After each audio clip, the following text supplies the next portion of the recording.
The snow came down so thick that Lydia Anderson could barely see 3 feet ahead, but she kept running because stopping meant dying, and her baby girl needed her to live.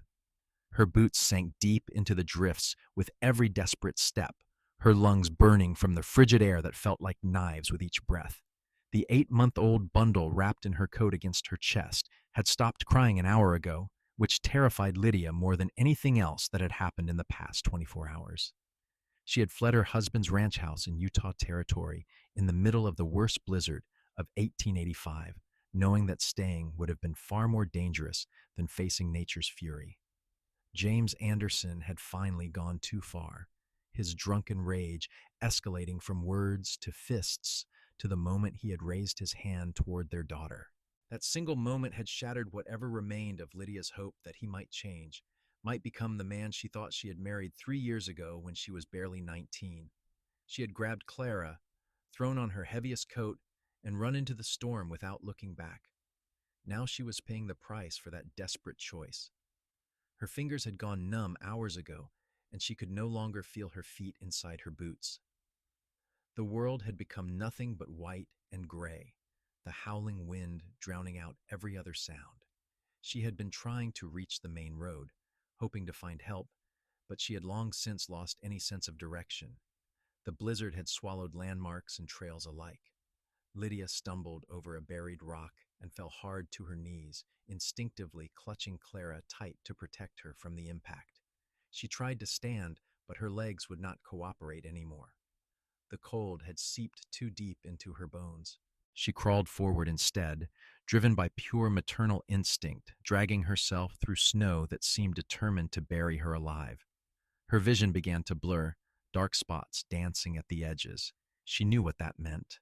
Her body was shutting down. "Please," she whispered, though whether she was praying to God or simply begging the universe, she could not say. "Please, somebody help my baby." The words were stolen by the wind the moment they left her frozen lips. Lydia managed a few more feet before her arms gave out entirely. She collapsed face first into the snow, managing only to turn her head at the last second to keep from smothering Clara. The baby was so still, so quiet. Lydia tried to check on her but could not make her fingers work anymore. Darkness crept in from all sides, and despite her desperate fight to remain conscious, to keep moving, to survive, her body had reached its limit. The last thing she saw before her eyes closed was a dark shape moving through the white storm, but she could not tell if it was real or simply death coming to claim them both. Adam Harrison had been tracking his wayward cattle through the blizzard for the better part of the day, cursing himself for not getting them all into the barn before the storm hit. He had lost 3 head already, but stubbornness and responsibility kept him searching. The ranch was new, only 6 months established, and he could not afford to lose livestock. At 26, he had finally saved enough money from years of cowboy work to buy his own land near the Nevada-Utah border, choosing this harsh country because it was all he could afford. His horse, a sturdy buckskin named Copper, suddenly balked and refused to go forward. Adam trusted the animal's instincts more than his own limited vision in the whiteout conditions. He dismounted, holding tight to Copper's reins so he would not lose his only way home, and moved forward carefully. His boot hit something soft beneath the snow, and his heart seized with the horrible thought that he had found one of his cattle frozen to death. Then he saw the brown fabric of a coat and the curve of a human shoulder. "Lord Almighty," Adam breathed, dropping to his knees and frantically brushing snow away from the fallen figure. A woman, he realized with shock, and young, probably not much past 20, if that. Her lips were blue, her skin deathly pale, and frost clung to her eyelashes. He pressed his fingers to her neck, praying for a pulse, and nearly shouted with relief when he found one, faint and slow but present. Then he saw the bundle tucked inside her coat. Adam's hands shook as he carefully opened the coat enough to reveal a tiny baby, wrapped in layers of cloth and blankets. The child's lips were tinged with blue as well, her little face slack and unresponsive. He checked for breathing, for any sign of life, and found the barest whisper of breath, so faint he almost missed it. Every second mattered now. Adam scooped the woman into his arms, baby and all, and struggled back to Copper through the driving snow. The horse was a solid, reliable animal, but even Copper seemed to sense the urgency because he stood rock steady as Adam heaved his burden across the saddle. There was no time for gentleness or dignity. Adam climbed up behind, holding the woman and child tight against his chest, and gave Copper his head. The horse knew the way home better than any human could in these conditions.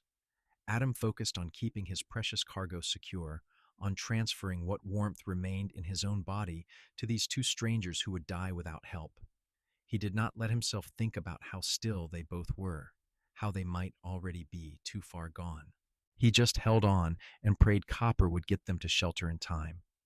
The ride back to his ranch house felt like it took years, though it could not have been more than 20 minutes. Adam had never been so grateful to see the dark shape of his barn emerging from the snow. He rode right up to his front porch, slid down with his burden, and kicked open the door that he had left unlocked in his rush to find the cattle. The inside of the house was cold, the fire in the hearth having died to embers hours ago, but it was shelter from the wind and snow. Adam laid the woman and baby on his bed and immediately set to work building up the fire, throwing on logs until flames roared to life. Heat was the priority. Then he needed to assess just how bad their condition was. Once the fire blazed, Adam returned to the bed and began the delicate process of removing the woman's frozen outer garments. Her coat had frozen stiff, making it difficult to maneuver without jostling her too much. The baby came first, carefully extracted from the protective cocoon of her mother's embrace. Adam had never held an infant before, and his large, work-roughened hands felt absurdly inadequate for such a delicate task. He placed the baby on the bed and examined her as gently as he could. She was breathing, barely, and her skin was like ice. Adam knew enough about cold exposure to understand that warming them too quickly could be as dangerous as leaving them frozen. He rubbed the baby's tiny hands and feet gently, trying to restore circulation, and after several agonizing minutes, the infant made a small sound, a weak whimper that was the most beautiful noise Adam had ever heard. "That is right, little one," he murmured, continuing his careful ministrations. "Come on back. Your mama needs you to fight."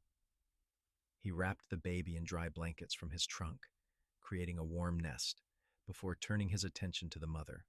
Her condition worried him even more. She was older than the baby, which meant her body had more mass to lose heat from, but also meant she had kept going longer in the cold. Her clothes were soaked through, and Adam knew he needed to get her out of them. He had never undressed a woman before, had never been with a woman at all in that way, having spent his youth working ranches and saving money rather than courting. His face burned despite the dire circumstances as he worked to remove her frozen dress, trying to preserve her modesty as much as possible while knowing that her life depended on getting her warm and dry. He averted his eyes as much as he could while still accomplishing the task, replacing her wet garments with his own spare nightshirt and wrapping her in every blanket he owned. For the next 2 hours, Adam worked tirelessly to save them both. He warmed water on the stove and used cloths to apply gentle heat to their extremities. He checked their breathing constantly, terrified that one of them would simply stop. He held the baby close to his chest, letting his body heat transfer to her small form, and was rewarded when her color began to improve, her breathing becoming stronger. The woman took longer to show signs of recovery. Adam had moved them both close to the hearth, creating a warm cocoon of blankets and body heat. He held the baby with one arm and kept his free hand on the woman's wrist, monitoring her pulse. As the hours passed and full night fell, the blizzard still raging outside, he began to wonder if she would ever wake up. Then, sometime around midnight, her eyelids fluttered. Adam leaned forward, hardly daring to breathe. "Madam, can you hear me?" Her eyes opened slowly, unfocused at first. They were a striking blue-green, he noticed, like the ocean in a painting he had once seen.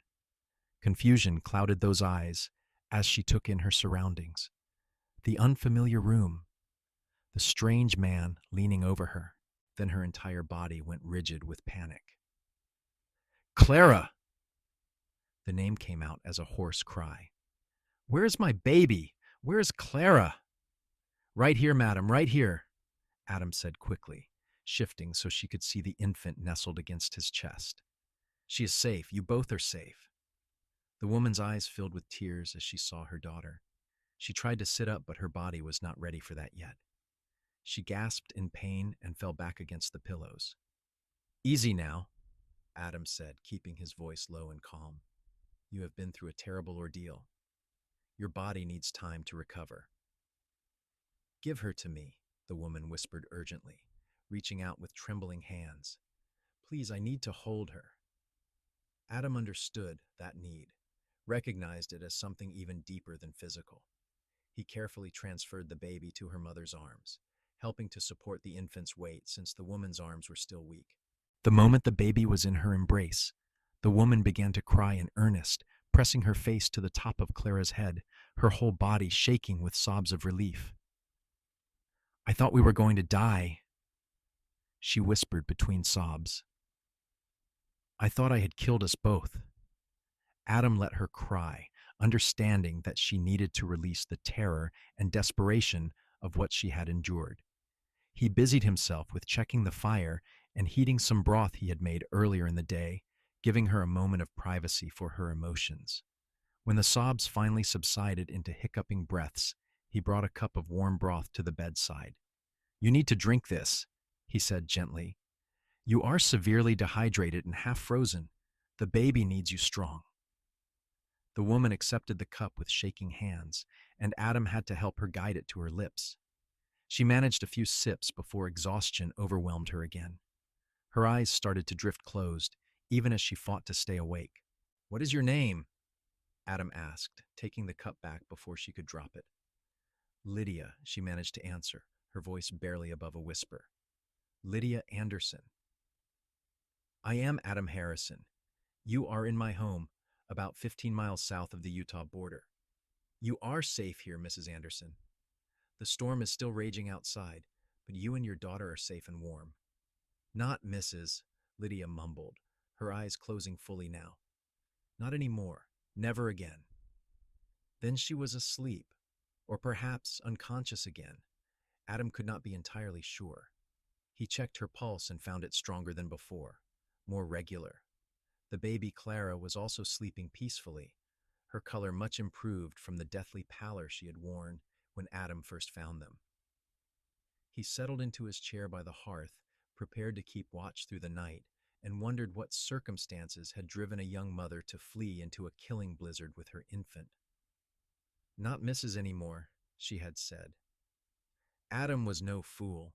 He knew what that likely meant, what kind of man would drive his wife to such desperate measures. The storm raged for 2 more days, keeping them all trapped inside the small ranch house. During that time, Adam learned pieces of Lydia's story, though she was reluctant to share much at first. She had been married to James Anderson, whose ranch lay about 40 miles north in Utah territory. The marriage had been troubled from the start, but James's drinking and temper had grown progressively worse after Clara's birth. He was angry that she was not a boy, Lydia explained on the second day, sitting up in bed with Clara nursing at her breast, a blanket draped carefully for modesty. He blamed me, as if I had any control over such things. His rages became more frequent, more violent. Adam listened without judgment, keeping his hands busy with mending a bridle so she would not feel the weight of his attention too heavily. What made you finally leave? Lydia's arms tightened around Clara. He went after her. He had hit me before, many times, but he had never touched Clara. When he raised his hand to strike her because she was crying, I knew I could not stay another moment. I grabbed her and ran. I did not even think about the storm. I just knew I had to get us away from him.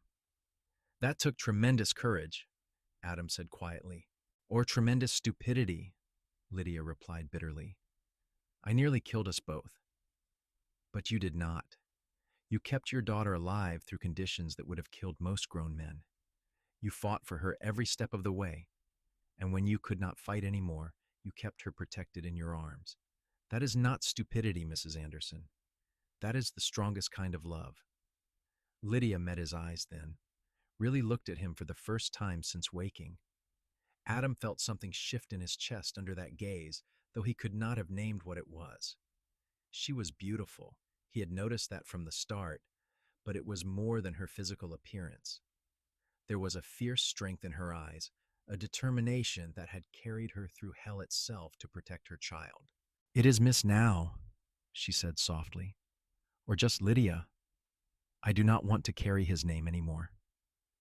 "Lydia, then," Adam agreed. "And you can call me Adam. We do not need to stand on formality when I have already seen you at your most vulnerable." A faint blush colored her cheeks at that, and Adam cursed himself for his clumsy words. "I mean, that is, I tried to respect your dignity as much as possible while still doing what needed to be done to save your life. I did not see anything.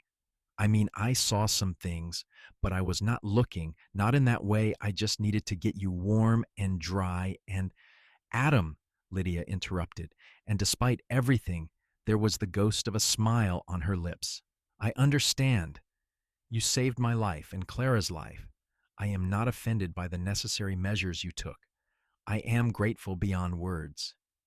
Adam nodded, feeling his face still burning. He had spent so much time alone on his ranch that he had forgotten how to talk to people, especially women.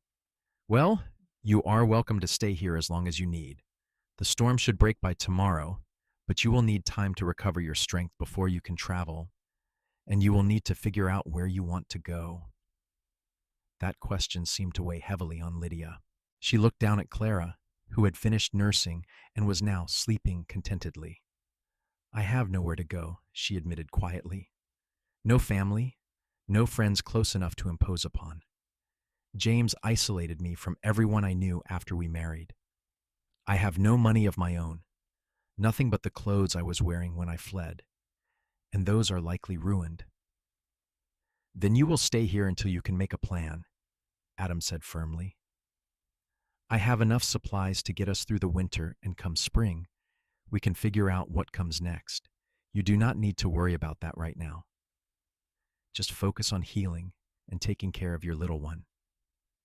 Lydia's eyes filled with tears again. "Why would you do this for strangers? You do not know anything about me.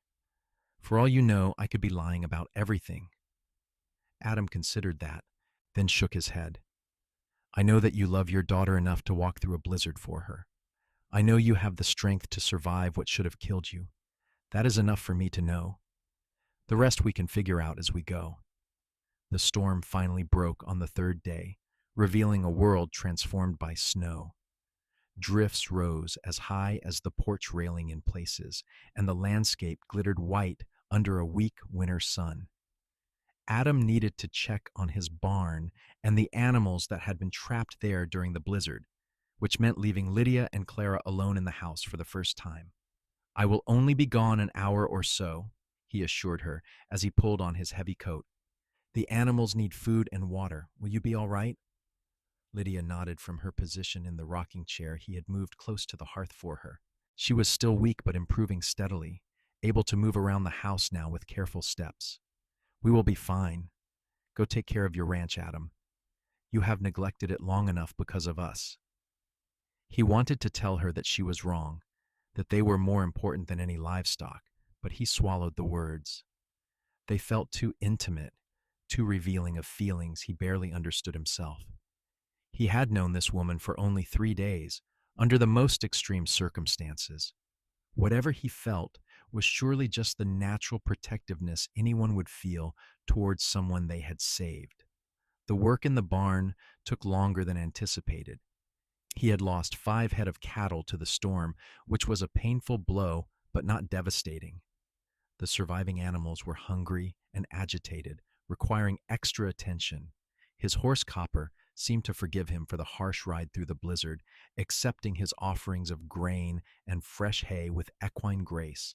When Adam returned to the house, he found Lydia attempting to cook something on the stove, moving slowly but determinedly around the small kitchen area.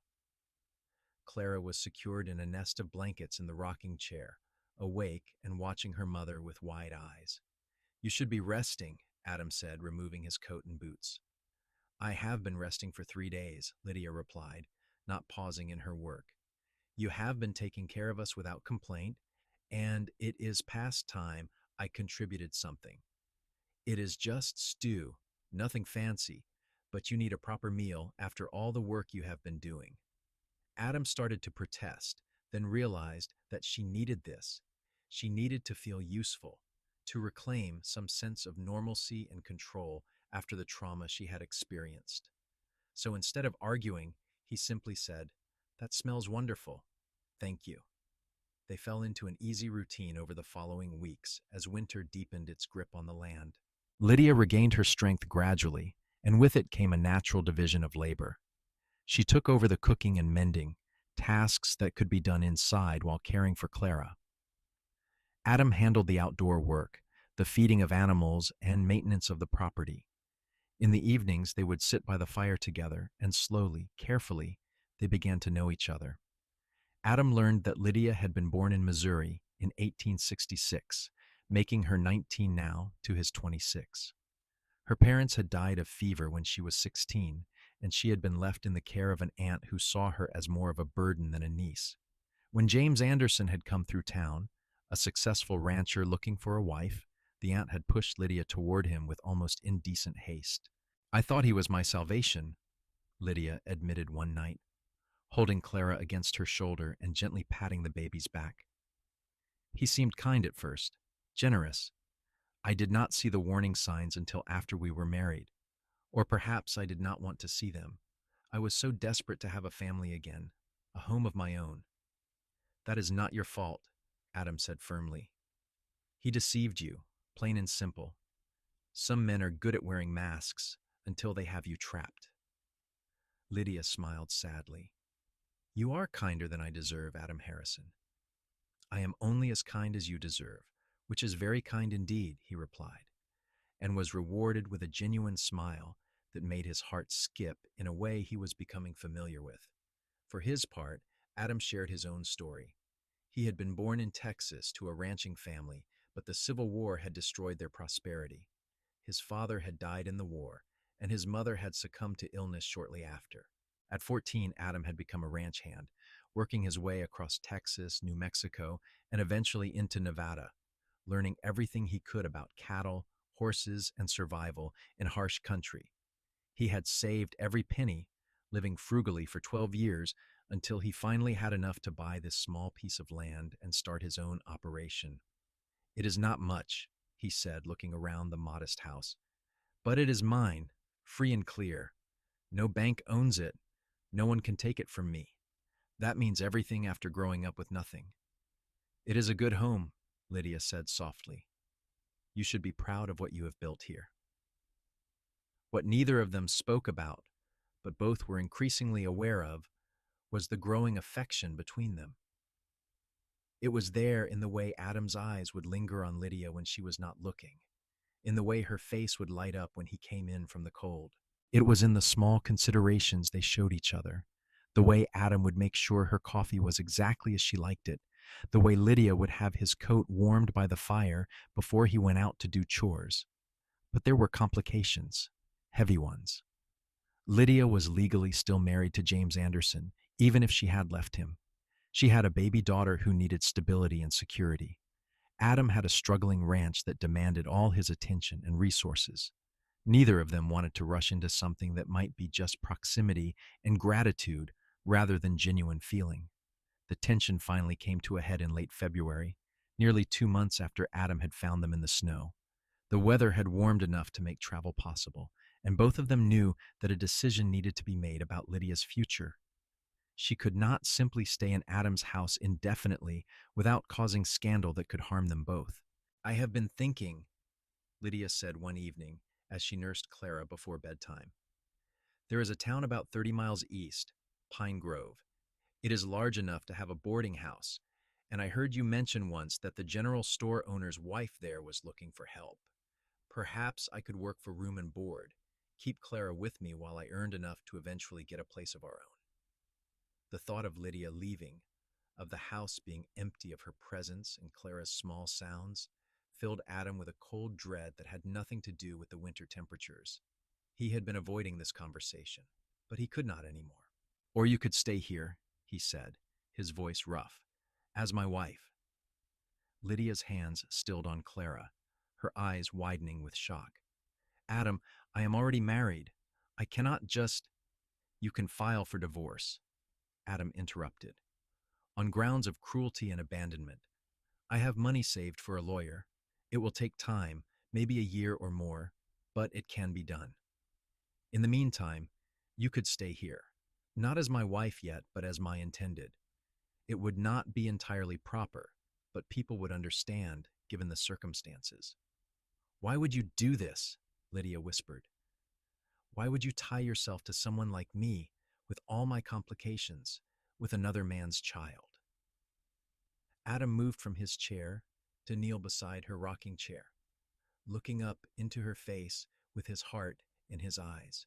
Because I have come to care for you, Lydia, more than I ever thought possible in such a short time.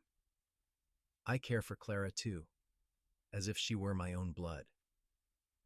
When I think about you leaving, going off to some boarding house in Pine Grove, struggling alone, it feels like someone is tearing my heart from my chest.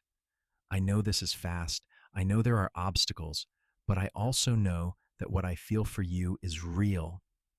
Tears streamed down Lydia's face.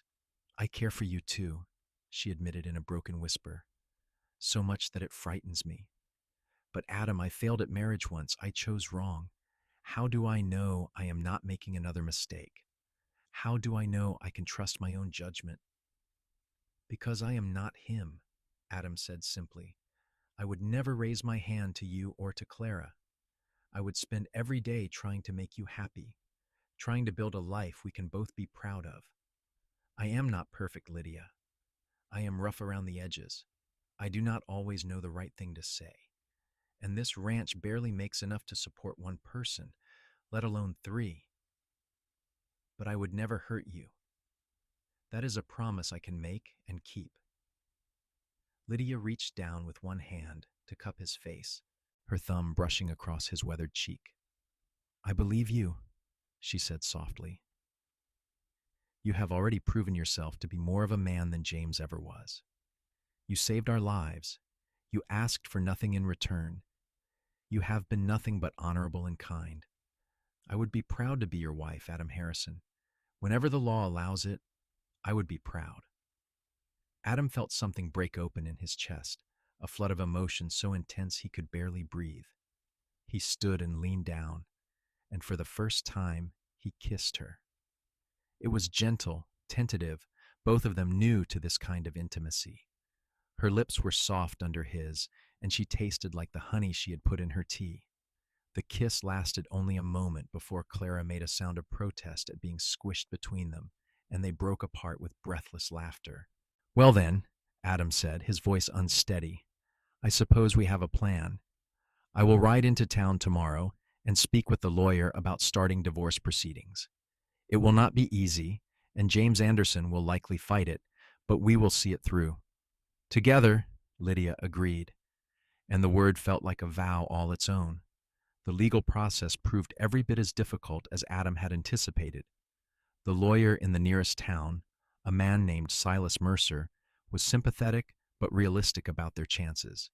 Divorce was still uncommon and often scandalous, especially in the territories where old-fashioned values held strong. Lydia would need to provide evidence of James's cruelty, and she would need witnesses to corroborate her testimony. The problem was that James had been careful to abuse Lydia only when they were alone, and she had been too ashamed and isolated to confide in anyone about what was happening. Her only witnesses to the final incident were herself and Clara, who was far too young to testify. There might be another way, Silas said thoughtfully during one of their meetings in his office. If Anderson has not filed a report claiming you kidnapped his child, if he has not sent law enforcement looking for you, that in itself suggests he does not care to have you back. We could argue constructive abandonment, that he failed to protect you and drove you away through his actions, showing a fundamental breach of the marriage contract. But I left him, Lydia pointed out. How is that him abandoning me?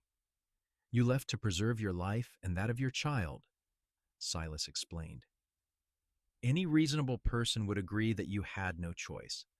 The fact that he has not come after you, has not tried to bring you home or even inquired about your welfare, demonstrates that he considers the marriage over as much as you do.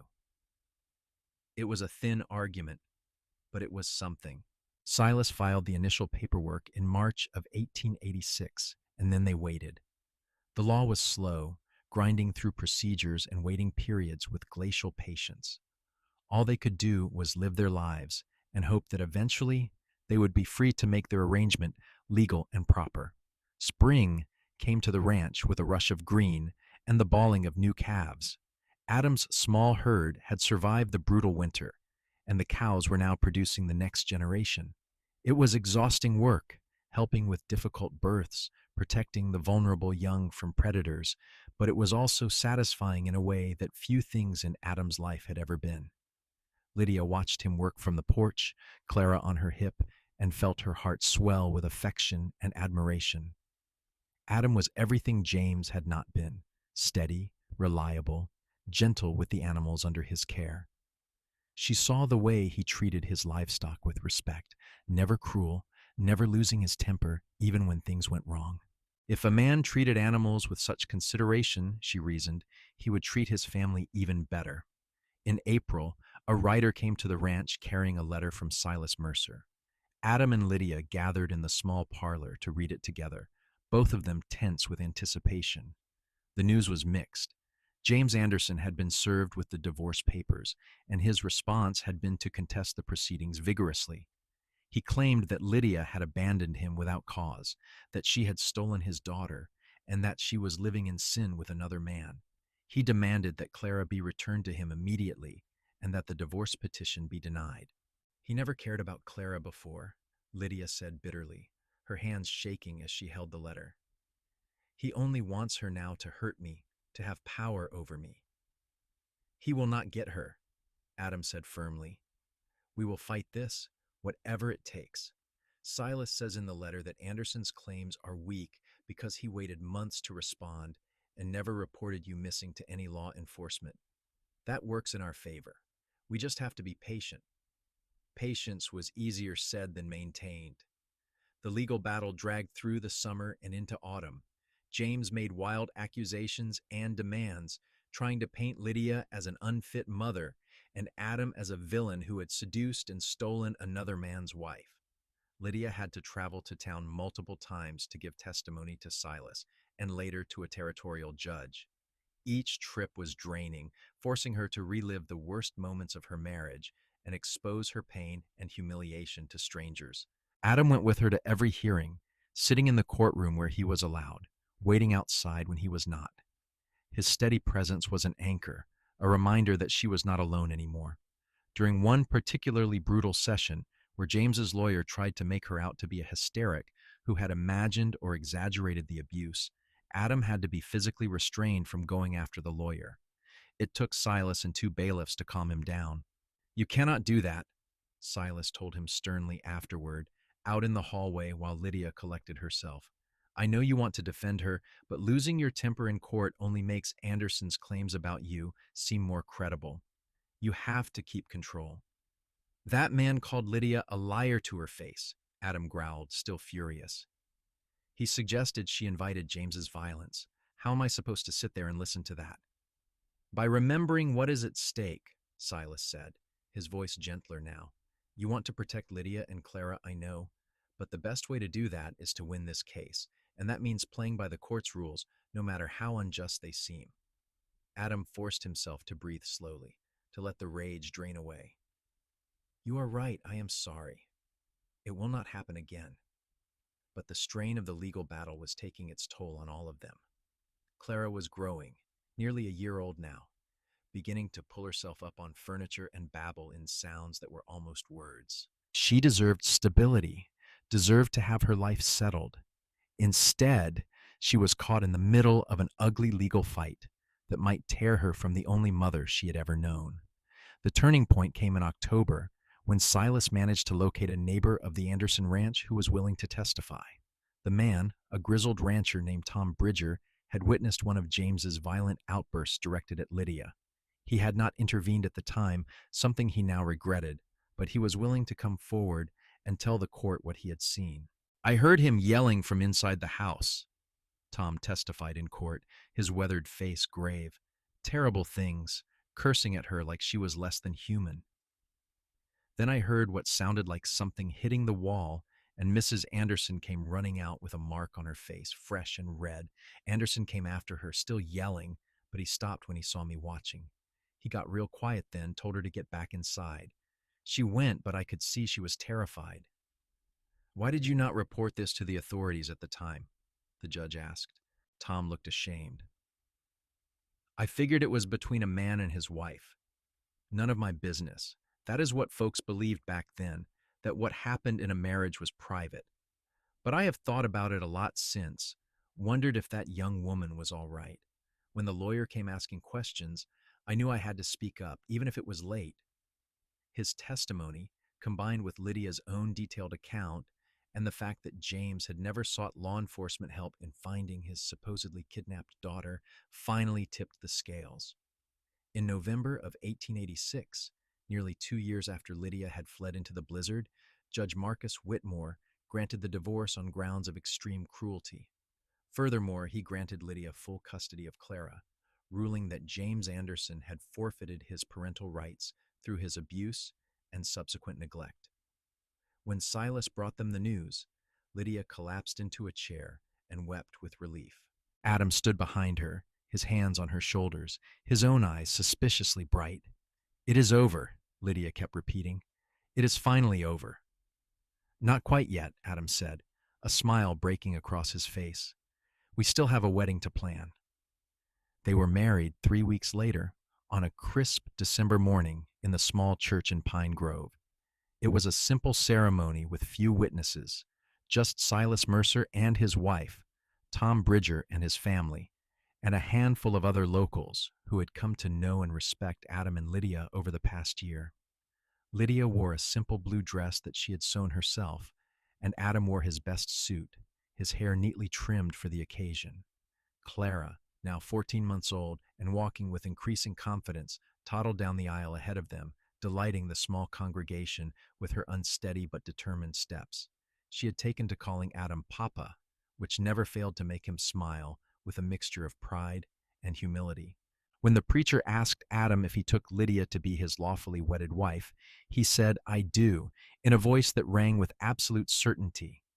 When Lydia repeated the same vows, her eyes were locked on Adam's face, seeing not the cowboy who had found her in the snow, but the man she had come to love with her whole heart, the man who had proven himself worthy of her trust in 1,000 small ways.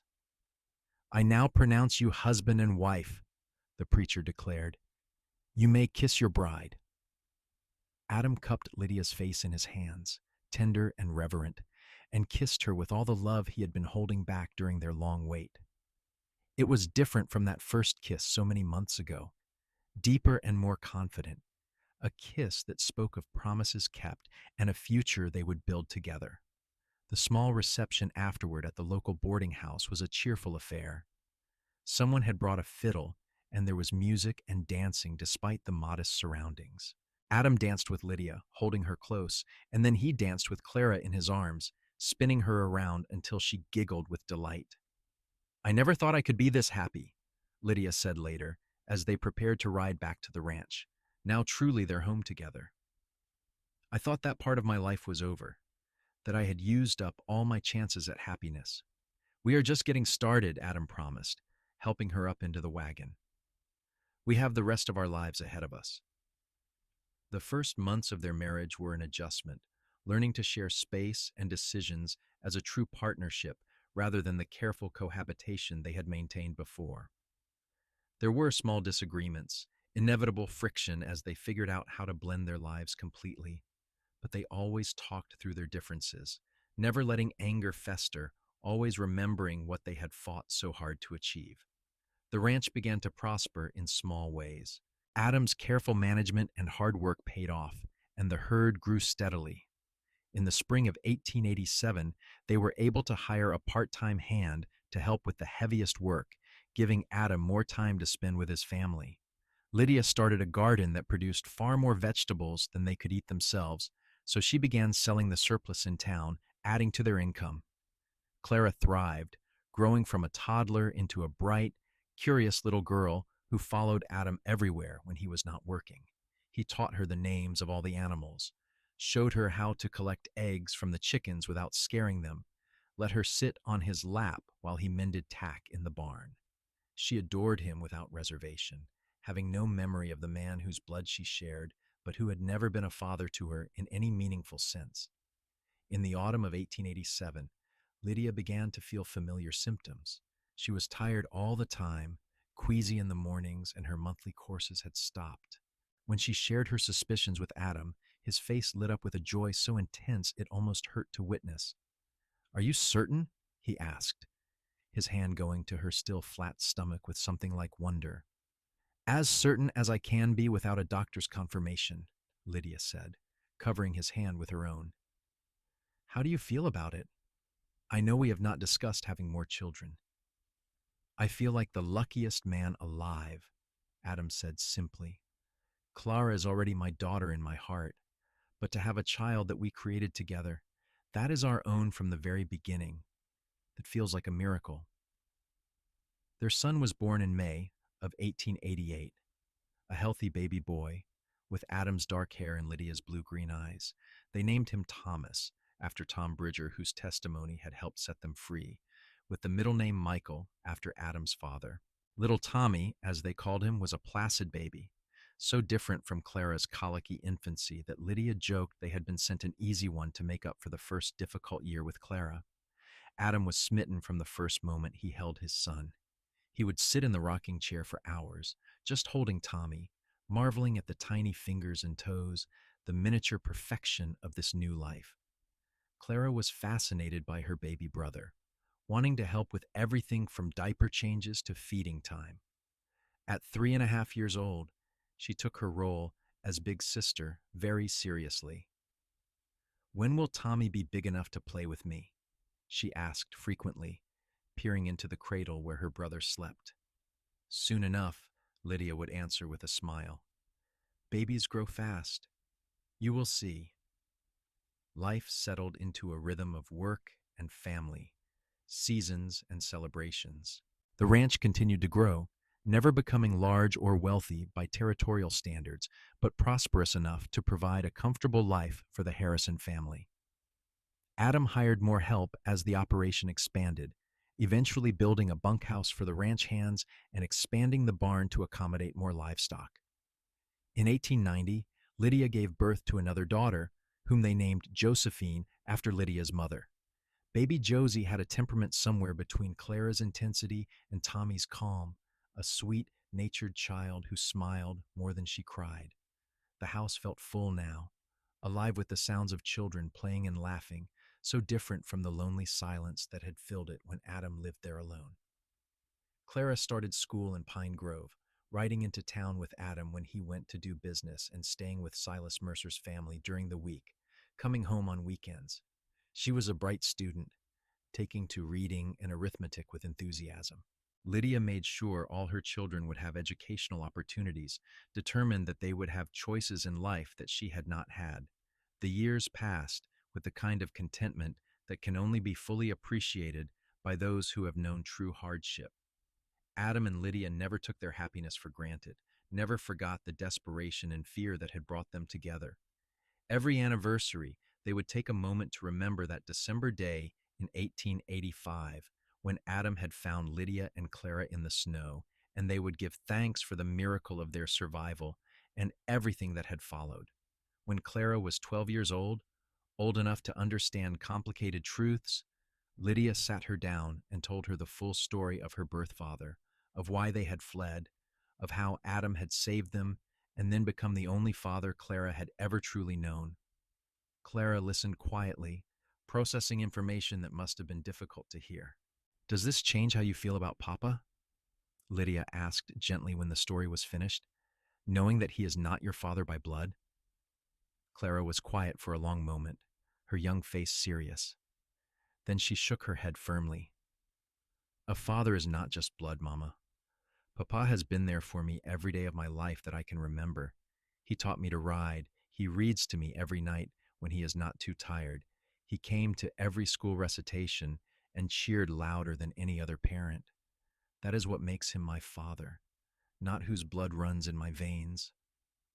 Lydia pulled her daughter into a fierce embrace, tears streaming down her face. You are so wise, my darling girl. Your papa and I are both so proud of you.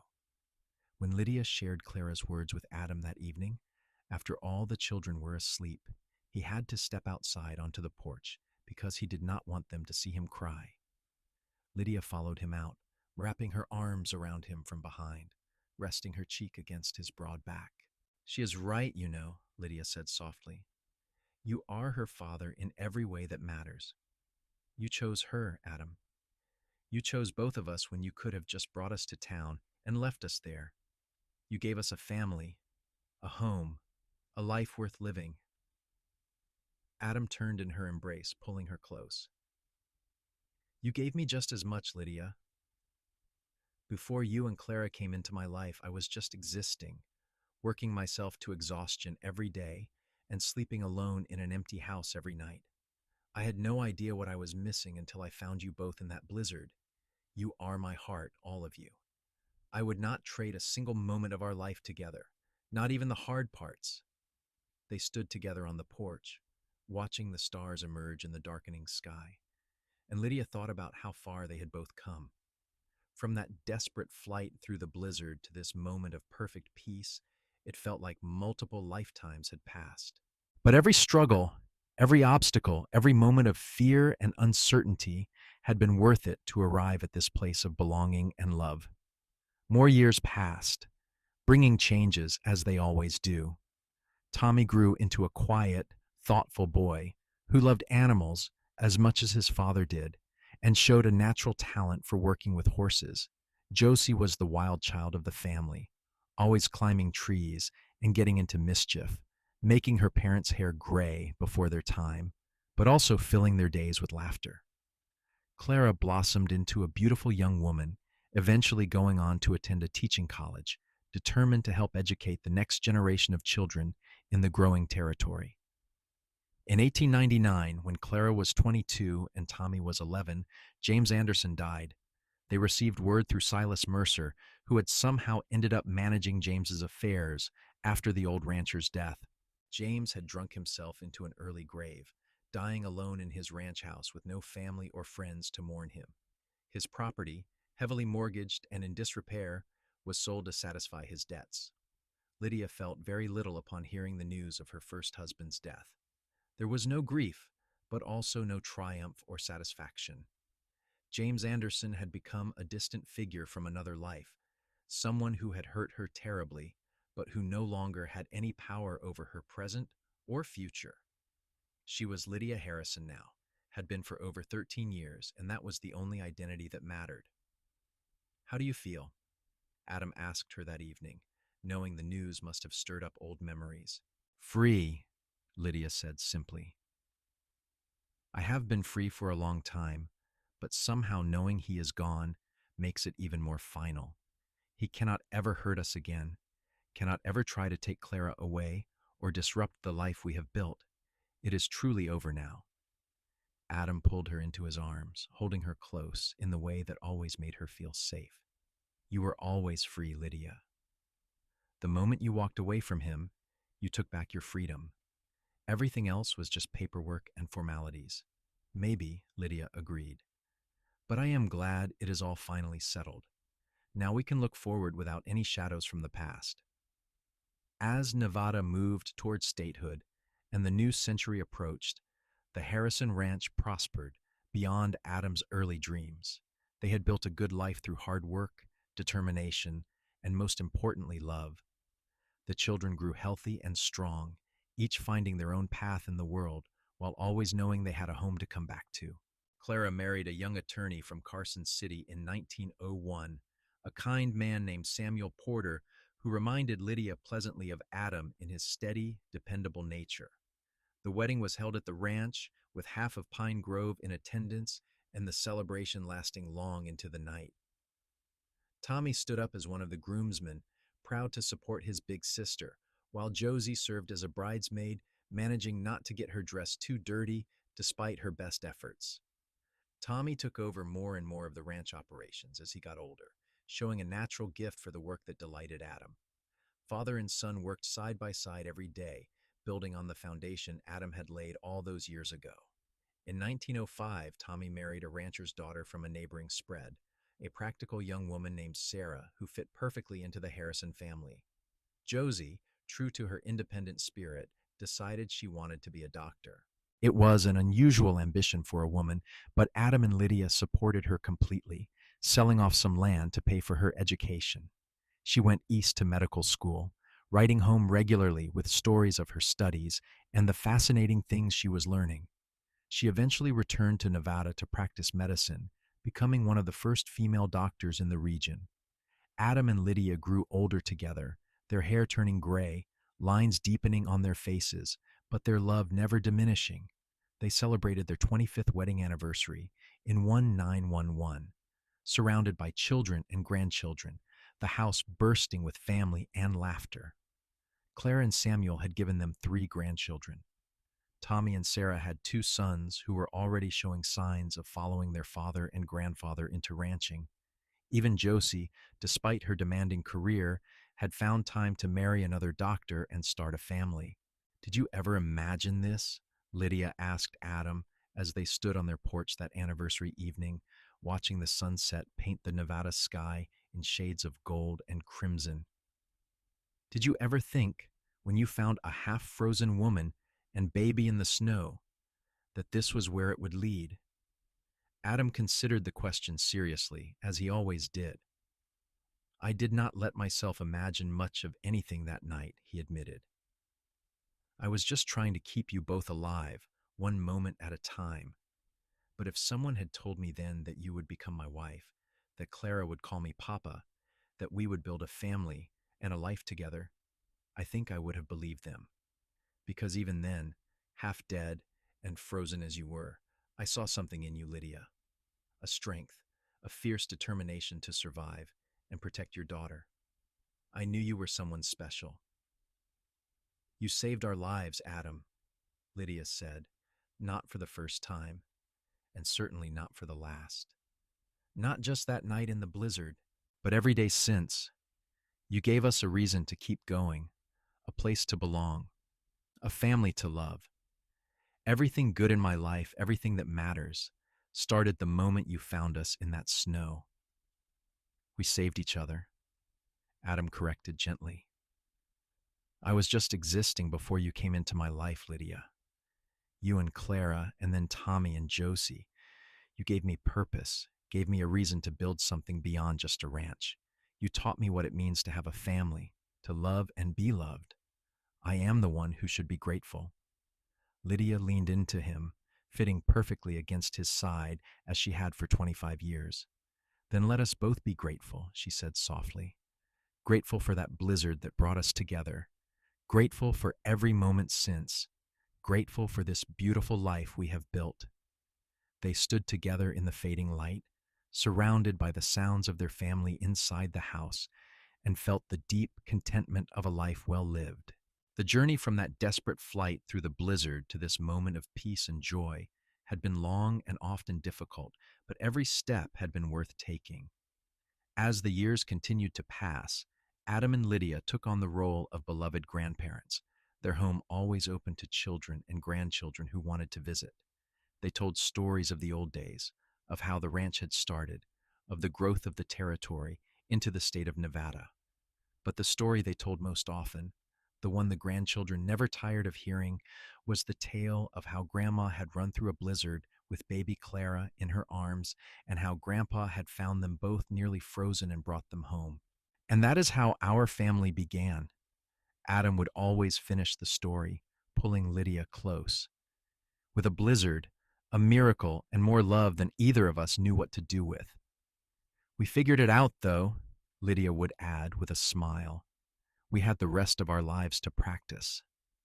In 1920, Adam and Lydia celebrated their 34th wedding anniversary.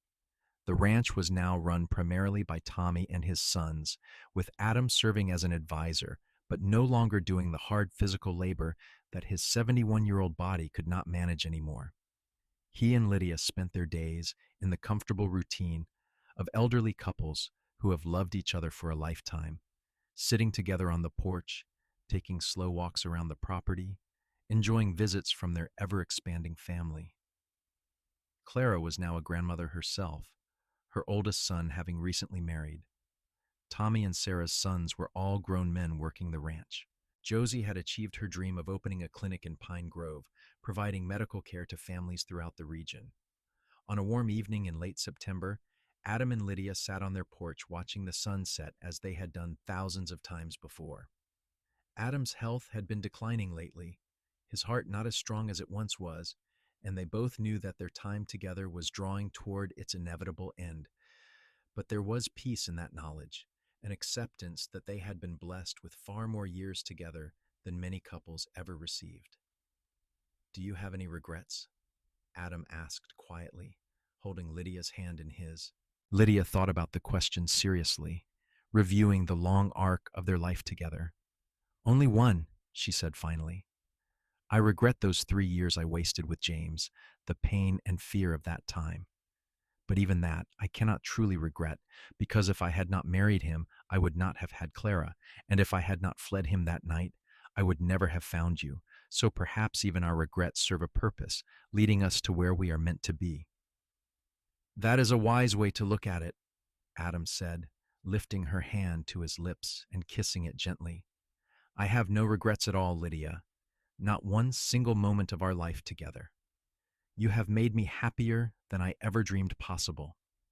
You gave me a family, a purpose, a reason to wake up every morning with joy in my heart. Whatever time I have left, whether it is years or days, I will spend it grateful for the gift of you." Tears streamed down Lydia's face, but they were not tears of sadness. They were tears of gratitude, of love, of a heart so full it could not contain all the emotion. "I love you, Adam Harrison," she said, her voice thick with feeling.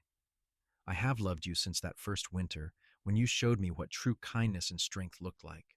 I will love you until my last breath and beyond." "And I love you, Lydia Harrison," Adam replied, his own eyes bright with tears. "My beautiful, brave, fierce Lydia, who ran through a blizzard to save her daughter and ended up saving me too."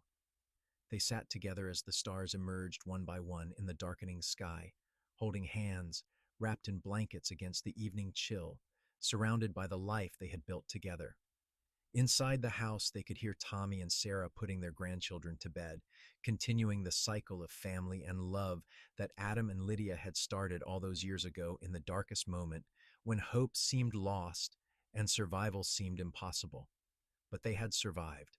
More than that, they had thrived, building something beautiful from desperation and chance, from a cowboy's kindness and a mother's fierce determination. Their love story had started in a blizzard, born of crisis and necessity, but it had grown into something deep and lasting, a testament to the power of choosing to love, to commit, to build a life together despite all obstacles. As the moon rose over the Nevada desert, casting silver light across the ranch that had been their home for 35 years, Adam and Lydia remained on their porch, treasuring every moment they had left together, knowing that some love stories do not just survive against the odds, but flourish, growing stronger with each passing year, each shared joy, each overcome challenge. They had found each other in the worst of circumstances and created the best of lives, and that was a story worth living, worth remembering, worth celebrating for all the generations that would follow after them. The blizzard that had nearly killed them had instead given them everything, and they were grateful every single day for the storm that had changed their lives forever.